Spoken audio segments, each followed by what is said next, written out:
5 years. $2 million.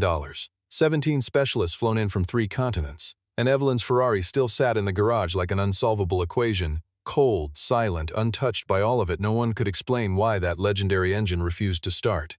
Not one spark, not one sound, not a single breath of life from beneath that hood since the day she inherited it. Until the afternoon when Evelyn finally ran out of patience, turned across the garage floor toward the man holding a mop in the corner and said, "What about you? Do you dare even try?" No one in that room knew what was coming. Follow right now. The story behind this Ferrari is something you will not believe until you hear it for yourself. Meridian Motorworks occupied the ground floor of a converted industrial building on the west side of Los Angeles, and it was nothing like the grimy repair shops most people pictured when they heard the word garage. The floors were polished to a mirror finish. The lighting was precise and cool. The air carried the faint mingled scent of leather and premium machine oil, and every vehicle inside was treated less like property and more like a museum exhibit. Clients paid for that atmosphere as much as they paid for the work. It was the kind of place where people brought things they could not afford to lose. And it was where Evelyn came every Monday morning without fail, not to manage anything or instruct anyone, but simply to stand beside a car she had been unable to start for 5 years and feel whatever it was she felt in those minutes before she turned around and went back to the rest of her life. Evelyn was 41 years old. She ran Holloway & Crane, one of the most respected architectural design firms on the West Coast, and in every professional context she inhabited, she was the person who moved first, spoke clearest, and left a room knowing more than she had when she entered. She was not a woman who allowed problems to outlast her attention. She was precise in her language, deliberate in her decisions, and disciplined in the way she held the line between what she felt and what she chose to show. These qualities had built everything she had. Except for one thing they had not been able to touch at all. The Ferrari 250 GTO had belonged to her father. It was a 1963 model, one of fewer than 40 examples still confirmed to exist in the world, and its body was finished in Rosso Corsa, a red so deep and particular it seemed to shift color depending on where the light touched it. The chrome along the vents had dulled slightly over the decades, and the leather inside had taken on the specific softness of something that had been handled and loved for a very long time before being left to wait. Her father had died 5 years earlier and the car had come to her through his estate, arriving at Meridian on a flatbed in late autumn, and from that first day it had never once started. She did not love cars. She had never been interested in racing or engineering or the mechanics of anything that ran on fuel. But this car was different, and the reason was simple and irreducible. It was the last thing on earth that still connected her to the man who had raised her. Her father had been a private person in the way that certain men of his generation were private, not cold, not absent, but contained, someone who expressed care through presence and action rather than declaration. He had mentioned the Ferrari only rarely, and when he did it was always briefly, and the few things he had said about it stayed with her precisely because they were so few. He had told her once that it had been with him a long time. He had told her once that it mattered to him in a way he could not fully explain. She had not pushed. She had thought, as children always do, that there would be time. There was not. Now the car sat in bay number 4 at Meridian, and every Monday morning she stood beside it for a few minutes without knowing what she was waiting for, only that she was not ready to stop. What she wanted, if she allowed herself to be entirely honest, was to hear the engine, just once. Her father had described that sound once briefly, in passing, as the thing that made him feel most in the world. She wanted to know what he had meant. She wanted to be in the room when it happened.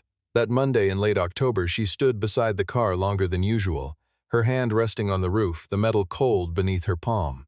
Then she turned and walked out into the pale morning light and left the Ferrari exactly as it always was, perfect, silent, and completely unreachable. The file on the Ferrari was thick enough to be mistaken for a legal brief. Evelyn had read every page of it so many times she could recall specific passages without opening it. The chain of failed interventions had begun within weeks of the car's arrival, when Cameron, Meridian's senior technician, ran the first diagnostic. Cameron was 47, broad-shouldered, and wore his 2 decades of experience with European vintage vehicles the way certain men wear expensive watches, visibly and often. He had worked on Maseratis, Alfa Romeos, and more than a dozen historic Ferraris over the course of his career, and when he first examined the 250 GTO, he had spoken with the easy confidence of someone who expected to be finished within a week. He was not finished within a week. He was not finished at all. He ran 3 complete diagnostics over the following month and produced documentation that was meticulous, professionally formatted, and entirely without conclusion. He had theories. He always had theories. None of them led anywhere. Over the 5 years that followed, Evelyn had brought in 3 Ferrari specialists from Maranello, flown directly from the manufacturer's hometown in northern Italy at a combined cost of more than $400,000 in travel, accommodation, and professional fees. 2 German engineers who had spent their careers restoring competition-era engines added $60,000 to the ledger and departed having replaced 4 components, all of which were correct to begin with. A British restoration team arrived with 7 technicians, worked for 6 weeks, replaced 15 parts, and left without making any meaningful progress. A retired American engineer who had once participated in the restoration of a 250 GT for a private museum in Geneva spent 4 days examining the car, asked for 2 more to think, and then politely declined to continue. Each expert produced documentation. Each document was thorough, technically precise, and ultimately inconclusive. The largest single expenditure had been Adrian. Evelyn had flown to Rome specifically to meet him, having been told by 2 separate sources in the restoration community that he was the only living technician to have successfully brought 3 separate examples of the 250 GTO back from non-operational states. Adrian was in his mid-50s, quiet-spoken, and genuinely distinguished in his field. He arrived at Meridian with 2 assistants and a collection of specialized instruments that required their own shipping cases. He spent 3 months on the car. At the end of 3 months, he submitted a 50-page technical report filled with observations, measurements, and cross-referenced analysis. His conclusion occupied less than a single paragraph and read, in effect, as an admission that he did not understand what he was dealing with. His fee came to $250,000. The total spent across 5 years landed just below $2 million. What made it genuinely maddening, more than the cost, more than the time, was that every single specialist had reached the same baffling conclusion. The car was in perfect condition, every component was correct, every circuit was intact, every fuel line was clean, every mechanical system checked against factory specification and held. There was nothing wrong with the Ferrari in any diagnosable sense. It simply would not start. It was as if the car had made a decision, and no amount of money or expertise could negotiate with it. Cameron's most recent theory, offered in the tone of a man more interested in protecting his professional reputation than solving the problem, was that there might be some form of residual calibration error embedded in the ignition timing. Though he acknowledged in the same breath that the concept made no physical sense for a vehicle manufactured in 1963, before the era of programmable systems. The theory existed mainly because he needed something to say. Evelyn had stopped listening to his theories 18 months ago. What stayed with her was not frustration exactly, though there was plenty of that. It was a feeling closer to the sense that everyone who had touched the car had been asking the wrong questions, that the answer was somewhere inside it, patient and unmoving, and that no one who had come and gone had been willing to be still enough to find it. Isaac had been at Meridian for 3 months when the story turned. He had been hired as a maintenance and cleaning contractor through a third-party staffing agency, and his intake paperwork listed no prior automotive industry experience. Only a general labor background and a residential address in a part of the city where people did not often land prestigious technical careers. He was 38, lean, with the kind of face that was easy to overlook because it gave so little away. He wore the gray uniform that Meridian required of its maintenance staff and moved through the garage with the quiet efficiency of someone who had learned long ago that invisibility was its own form of freedom. He arrived on time, he did his work without incident, and by the end of his 3rd week no one at Meridian had had a substantive conversation with him about anything. What distinguished him, if anyone had been paying close enough attention, was his hands. They were not the hands of a man whose primary relationship with physical labor involved pushing a mop across polished floors. The calluses were in the wrong places, or rather, in very specific places, the kind that develop from years of sustained contact with precision tools. The joints of his fingers carried old marks from sustained fine work, and no matter how thoroughly he washed them, there remained at the base of his fingernails a faint trace of machine oil that had been absorbed too deeply to fully disappear. Grace, Meridian's front desk coordinator, had noticed this early on but said nothing. People carried histories that were not her business to investigate. What Grace had noticed more recently was the way Isaac behaved around the Ferrari. It was not obvious. Nothing about Isaac was obvious, but it was consistent. Whenever his cleaning circuit brought him through bay number 4, he would pause for just a moment longer than necessary, not staring, not lingering in any way that drew attention, just a brief stillness before he moved on. But the angle of his gaze was not the angle most people used when they looked at that car. He did not look at the hood the way enthusiasts did, or at the sculpted bodywork the way admirers did. He looked at the rear wheel arch, at the undercarriage from a low, oblique angle, at the junction between the frame rail and the firewall, places that only mattered to someone thinking about how a car was built rather than how it looked. 2 weeks before the afternoon everything changed, Cameron had left a technical drawing on his workbench, a detailed cross-section of a V12 engine from the early 1960s, pulled from an archive reference binder. Isaac, whose cleaning route passed the workbench, had picked it up to move it to the side.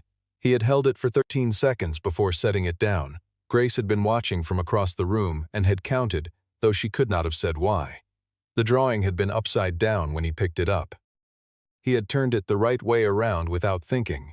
The automatic correction of someone for whom that orientation was as natural as reading a sentence from left to right. Isaac had arrived in Los Angeles 6 months earlier from Turin in northern Italy. What he had been doing in Turin and what had brought him to the other side of the world to work a maintenance contract at a luxury automotive garage were questions no one at Meridian had thought to ask. His employment file contained a work authorization, a clean background check, and 2 references that checked out without issue. The staffing agency had not dug further. Cameron had not asked. Evelyn had never been introduced to him at all.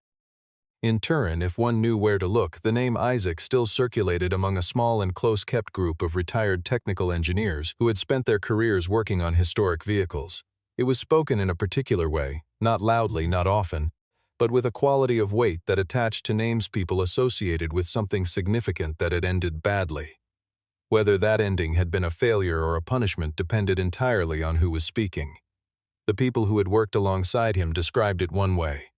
The people who had worked above him described it another. Both groups, from their different directions, agreed on one thing, that he had been exceptional. None of this was known at Meridian. Isaac cleaned floors and replaced light bulbs and emptied waste bins, and the Ferrari sat in bay number 4, and 5 years continued to become 5 years and 3 months. The afternoon it broke open was a Friday in early November. Adrian had called Evelyn at 2 o'clock on a video connection, and the conversation lasted 11 minutes. He had not called to report progress. He had called because he felt it was his professional obligation to formally communicate what he had come to believe, which was that the problem with the car existed outside the boundaries of what he understood. He did not use the word inexplicable. He was too careful and too proud for that. But the sentence he used came close enough that Evelyn felt the floor drop slightly beneath her as she heard it. She ended the call, set the phone on the workbench beside the Ferrari, and stood very still for a while. The afternoon light came in cold through the high windows and fell across the hood of the car, and the red looked darker than usual, almost brown where the shadow reached it. Cameron came in from the back office. He would have said he came to check on a parts order, but his timing was not accidental. He had known about the call, and he moved through the garage door with the practiced ease of a man who has positioned himself for a particular conversation. He stood beside Evelyn for a moment, looking at the car, and then said what he had been building toward for the better part of a year. The car had a market value, even in its current non-running state, that placed it well above $1.5 million at auction. There were collectors who would pay for provenance alone. Sometimes knowing when to let something go was the clearest demonstration of good judgment. He said this calmly, in the tone of a man offering reasonable counsel, which made it considerably worse. Evelyn did not look at him. She held her gaze on the car for another moment. Then she looked up, and across the open space of the garage she saw Isaac moving along the far wall with his mop, unhurried, making his way around the perimeter the way he always did. What happened next was not calculated. She was, in almost all circumstances, a calculated person. What happened in the following 30 seconds was none of that. It was 5 years of expertise and invoices and polite professional failures accumulating into one unguarded moment, the kind that arrives when the gap between what a person controls and what a person feels finally closes entirely. She turned to Cameron and said, 20 years, $2 million. And it's still dead. Then she pointed across the garage at Isaac. What about you? Do you know anything about cars? Do you dare even try? Are you going to take my money and disappear like everyone else? The garage went silent. Grace, who had been standing near the front desk, stopped moving. Cameron's expression went through something brief and complicated before settling into a thin smile, the kind that communicated contempt without requiring the directness of saying it aloud. Isaac set his mop against the wall. He looked at Evelyn, not with deference, not with defensiveness, but with the level attention of someone who had already decided what they were going to say before they said it. 48 hours, he said. No assistant, no upfront budget. If I fail, you owe me nothing. Evelyn looked at him for a long moment. Then, without fully understanding why, she said yes. Isaac began at 7 o'clock that Friday evening. He asked for the garage to be cleared, not because he needed privacy but because he needed silence. Cameron left with visible reluctance, his footsteps deliberate and slow in the manner of a man performing his exit. Grace turned off the front desk lights and let herself out the side door. Evelyn stayed in the upstairs office with the internal camera feed open on her monitor, watching without watching, the way you watch a procedure you don't fully understand but cannot bring yourself to leave. He did not touch the car for the first 20 minutes. He pulled a stool to a position several feet in front of the Ferrari and sat down. He looked at the car the way a person looks at something they are trying to understand before deciding how to approach it, not analyzing exactly, more like waiting for it to show him where to begin. Then he stood, walked slowly around the vehicle twice, and stopped at the rear left corner. He crouched down, placed his ear near the body of the car without making contact, and tapped the exterior once with one knuckle. He listened. He moved 6 inches to the right and did it again. He moved to the passenger side and repeated the process at 4 separate points along the lower body. He was not performing for the camera. He had already forgotten the camera existed. What followed over the next several hours was unlike anything Cameron's team had done in 5 years. Isaac was not following a diagnostic protocol. He moved around and under the car with the focused, unhurried attention of someone reading a document in a language they know well but have not spoken in some time. Careful, deliberate, following evidence that only he seemed able to locate. He retrieved a small notebook from the front pocket of his uniform. Not a tablet, not a device of any kind, just a plain paper notebook battered at the edges, filled with existing notation that he now added to steadily as the hours passed. By the time Saturday morning arrived and Cameron walked in through the side entrance, earlier than necessary, arriving to observe, which is to say arriving to wait for a failure, Isaac had removed a small assembly from the right side of the gearbox housing and set it on a cloth on the workbench. It was a component roughly the size of a fist, unremarkable in appearance, positioned in a location that none of the previous specialists had focused on in 5 years of examination. Cameron looked at it, then looked at Isaac. "That's the torque balance linkage," he said. "If you've disturbed the load distribution on that assembly incorrectly, you risk cascading stress fractures through the drivetrain." Isaac was bent over the gearbox housing and did not look up. "I know what it is," he said. "This is exactly where I need to be." Cameron stood there for another moment, then walked to the back of the garage and made himself busy with something unrelated. Grace came in at 9 with 2 coffees. She set one beside Isaac's notebook, which was lying open on the edge of the workbench. She read, without meaning to pry, 2 lines visible on the open page. One was a sequence of measurements written in a hand so small and even it could have been typeset. The other was a single sentence in the margin, written in a mix of English and Italian in slightly different ink, as if it had been added at a separate moment. "The problem is not in the engine. The problem is that no one has asked what the car is trying to say." Grace set the coffee down. She did not mention what she had read to anyone, but she thought about it for the rest of the day. By Saturday afternoon, the quality of Isaac's movement had shifted. He had stopped exploring and started confirming. He sat for a long time in front of a specific section of the chassis near the firewall, entirely still, with the expression of someone who has worked their way through to the end of a problem and is spending a final quiet moment verifying what they already know is true. He asked to speak with Evelyn alone on Sunday morning. Grace relayed the message upstairs, and Evelyn came down at 8 o'clock wearing a dark blazer, her expression controlled in the way it always was when she was preparing for something she could not fully predict. Cameron was at the garage entrance when she arrived. She paused at the doorway and looked at him with a quality of stillness that he understood to mean he was not included in this conversation. He stayed outside. Isaac had arranged 3 objects on the workbench beside the Ferrari. The first was the small metal assembly he had removed from the gearbox housing, now cleaned and set on a separate cloth so that its structure was fully visible. The second was his open notebook, turned to a specific page. The third was a photograph. It was a black-and-white image, small, slightly curled at the corners, printed on the thicker paper stock of an earlier decade. Isaac had found it tucked inside the rear trunk lining, wrapped in a thin layer of oilcloth, pressed into a seam that had not been opened or examined since the last person who knew it was there had placed it. He set it in front of Evelyn without saying anything first.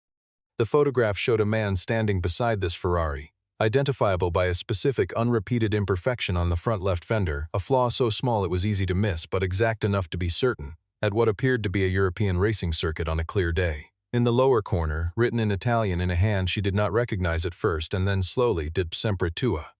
"1963, for yours always." 1963. The man in the photograph was her father. Younger than she had ever known him, younger than any image in her family's possession, standing beside that car with an expression she had never in her life seen on his face. Not pride. Something deeper and more private than pride. Something that looked, from this distance and this angle and across all those intervening decades, like a man at the exact center of his own life. Evelyn did not move for a long time. When she finally looked up, Isaac began to explain. He spoke in the manner of someone who has spent a great deal of time deciding exactly what to say and has committed to saying only what is true and nothing beyond it. The Ferrari had no mechanical fault, it had never had one. The reason it would not start was not a broken component or a missing calibration or an obscure manufacturing defect. It was an intentional mechanism, a custom-built locking system integrated into the ignition sequence and installed by hand, after the car left the factory, by a craftsman working privately and without documentation. The mechanism did not appear in any Ferrari record. It could not be detected by standard diagnostic process because it did not behave like a malfunction. It behaved like a deliberate instruction. The car would only start if you knew the exact sequence of specific physical actions required to release it, a sequence with no written record, known only to the person who built it and whoever that person had chosen to tell. Isaac pointed to a section of the small metal assembly on the cloth. "This is the trigger point," he said. "Not a lock, not a standard switch, a sequence lock. Every specialist who worked on this car spent their time examining the engine, the ignition electronics, the fuel system. No one came here because nothing here looks broken. It isn't. It was built this way intentionally by someone who understood exactly what they were doing and wanted it to stay that way."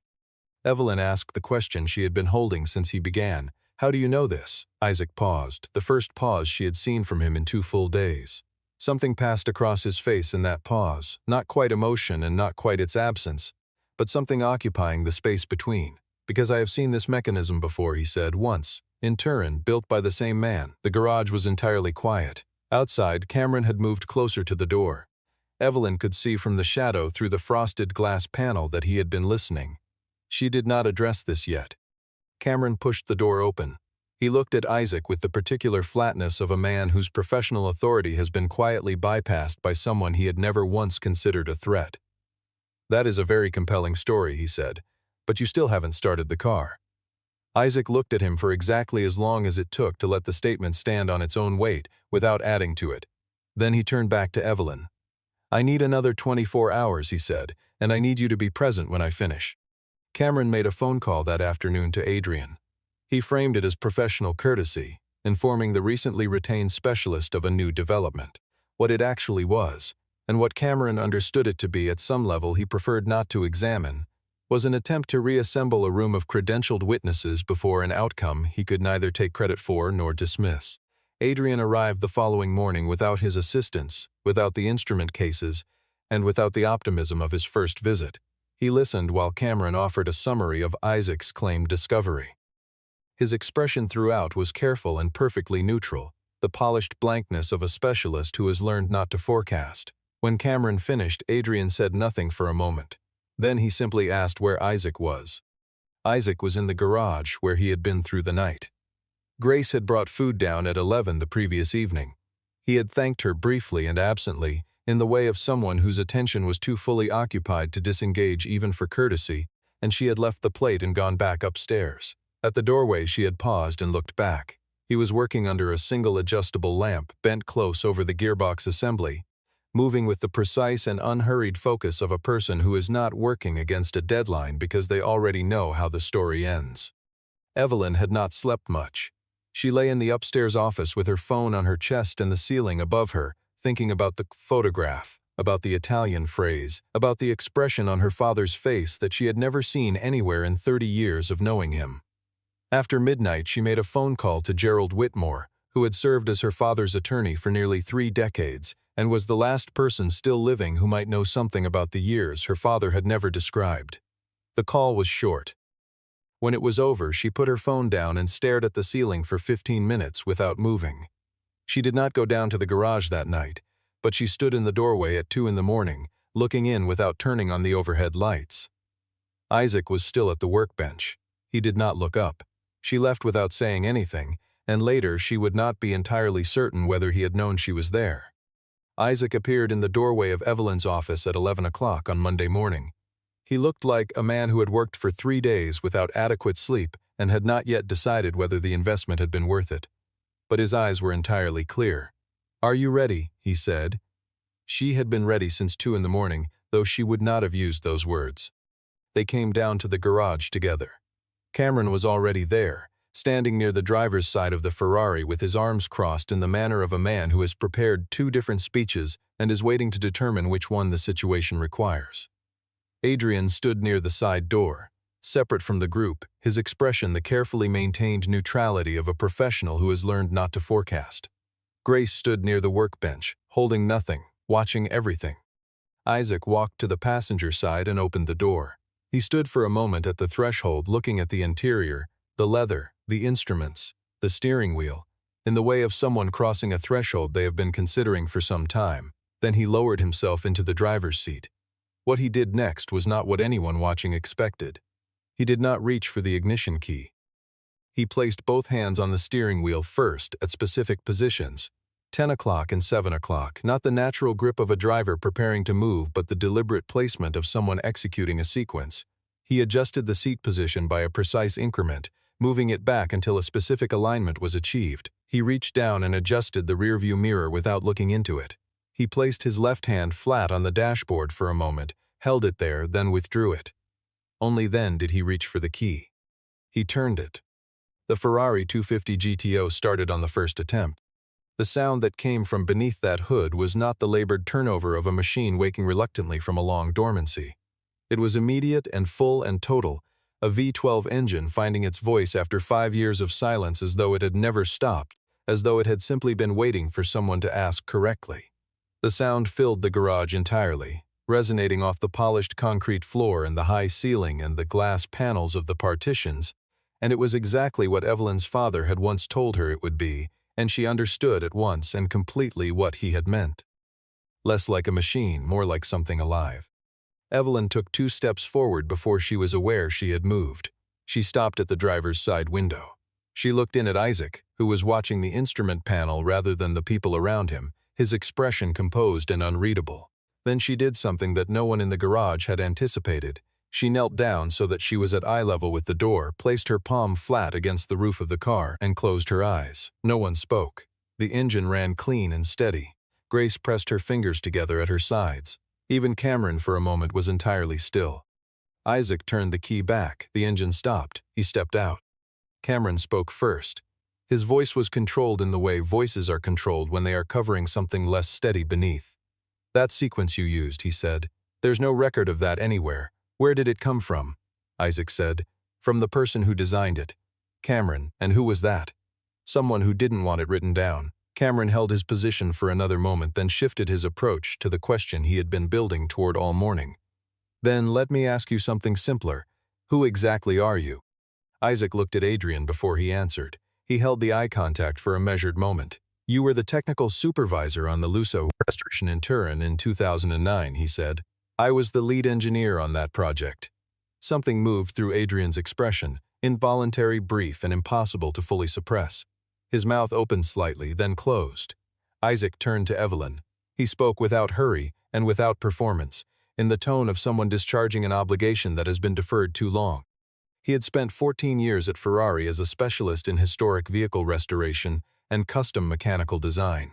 The craftsman who had built the locking mechanism in this car, the man standing beside the Ferrari in the black and white photograph, whose handwriting was in the lower corner of that image, had been Isaac's mentor. The most gifted technical mind he had encountered in 14 years of working among gifted technical minds.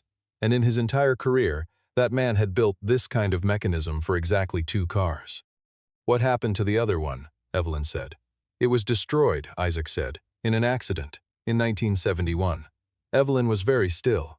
The attorney's phone call from the night before was sitting in her chest like a weight finding its place. She understood, with the specific certainty of a piece of information arriving exactly where it was always meant to land, what the connection was. She did not say it aloud. Not yet. Cameron tried one more time. If you were a Ferrari engineer, what are you doing here? He gestured at the garage, at the uniform, at everything the question implied. What brings a man with your background to a cleaning contract? The question was designed to diminish, and it did the opposite. It hung in the air of the garage like a statement about the limits of the man asking it, the loudest thing in the room and the least useful. Isaac looked at him for exactly as long as necessary. Then he turned to Evelyn. There's a question you haven't asked me yet, he said. I think you already know the answer. I'll tell you when you're ready. They sat in the small office at the back of the garage, the 2 of them, with the sound of the late morning outside and the Ferrari visible through the interior window, still and red, and finally, for the first time in 5 years, quiet in a completely different way. Not the quiet of something that could not answer, the quiet of something that had been heard. Isaac told her in the same manner in which he did everything, directly, without softening or embellishment, without asking for anything in exchange. 4 years earlier, while working on a high-profile authentication project for a European auction house that specialized in historic motorsport vehicles, he had uncovered documentation irregularities pointing to a coordinated falsification scheme. Cars were being authenticated using fabricated provenance records and sold at auction as confirmed originals. The financial scale of the fraud involved multiple 7-figure transactions over a period of at least 6 years. He had reported his findings internally first. The report was reviewed, acknowledged, and then quietly buried. He made a second approach, more formally documented. Within 30 days, his employment was terminated on grounds that were technically procedural and practically untraceable. Within 60 days, his name had been systematically removed from the technical documentation of every project he had contributed to over 14 years. Papers he had written, restorations he had led, assessments he had certified, reassigned, redacted, or simply relabeled. He did not sue. He had been advised by someone who understood how these matters resolved that the effort required would consume everything he had and produce nothing recoverable. I didn't lose my career because I was wrong, he said. I lost it because I was right. He had come to Los Angeles because he needed to be somewhere that carried no previous context around his name. The maintenance work was not a punishment and not a disguise. It was simply what was available and what required nothing he wasn't willing to give. He had not planned for the Ferrari. When he walked into Meridian on his first week and saw the car in bay number 4, he had recognized the mechanism immediately. The way you recognize the handwriting of someone who taught you to read. And he had made no plan beyond staying and waiting for the moment that announced itself. He had not approached Evelyn. He had not identified himself. He had simply done his work and remained present and let the situation develop at its own pace. I wanted to know whether the car deserved the person keeping it, he said, before I decided what to do.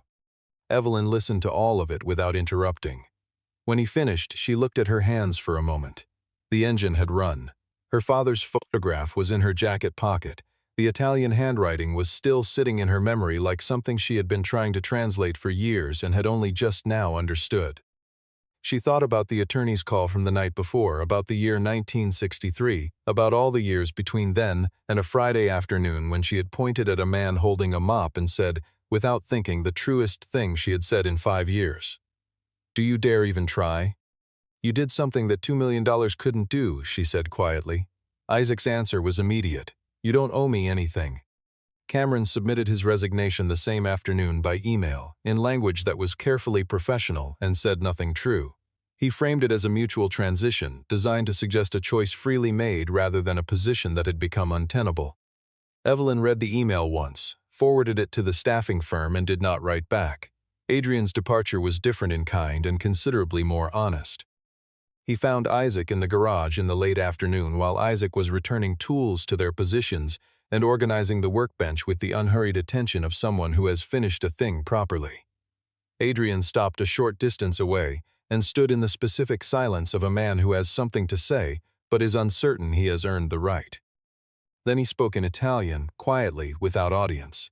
He had seen Isaac's name on the Turin records, had been told at the time that Isaac had departed voluntarily, had not pushed further because pushing was not his habit, and had carried a low-grade discomfort about that non-decision for 4 years without fully locating its source until this morning. He extended his hand. Isaac shook it. Nothing more was exchanged. Adrian walked out through the front entrance and did not return. Grace asked Isaac what he intended to do next. She asked it with the care of someone who hopes a particular answer without encoding that hope in the question. Isaac said he was not yet certain. For the first time in that statement, there was no weight in it.